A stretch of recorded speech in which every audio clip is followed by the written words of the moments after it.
नागपंचमीला नागाला दूध का पाजतात यामागे काय आहे शास्त्र? ओम नमः शिवाय.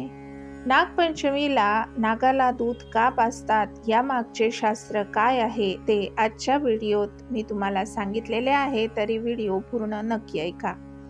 सनातन धर्मात नागाला पूजनीय मानले जाते. महादेव गळ्यात नाग धारण करतात, तर दुसरीकडे भगवान विष्णू फक्त शेष नागावरच झोपतात. म्हणून हिंदू धर्मात नागपंचमीचा दिवस नागांच्या पूजेला समर्पित आहे.